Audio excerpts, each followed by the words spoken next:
પોલીસના ઉપક્રમે ખેડા વિસ્તારના નગરજનોના સહયોગથી અને સાધુ સંતોના આશીર્વાદથી થેલેસેમિયાગ્રસ્ત બાળકોની મુસ્કાન માટે રક્તદાન કેમ્પનું આયોજન અત્રે આજરોજ રાખવામાં આવેલ છે।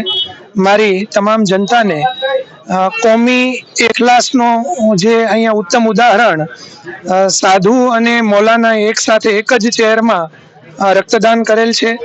અમારો સેવા, સુરક્ષા અને સલામતીનો એક જ સંદેશ હોય છે કે કોમી એખલાસ, ઈશ્વર અલ્લાહે માણસને એક જ લોહીનો રંગ લાલ આપ્યો છે અને આવી જ એકતા પ્રદાન બની રહે એવી અમારી ફરજના ભાગરૂપનો આ કેમ્પ તમામ જનતાને ફરી વખત આવા થેલેસેમિયાગ્રસ્ત બાળકોની મુસ્કાન માટે રક્તદાન કરી અમારા યજ્ઞના ભાગીદાર બને એવી વિનંતી સાથે જય હિન્દ, જય ભારત।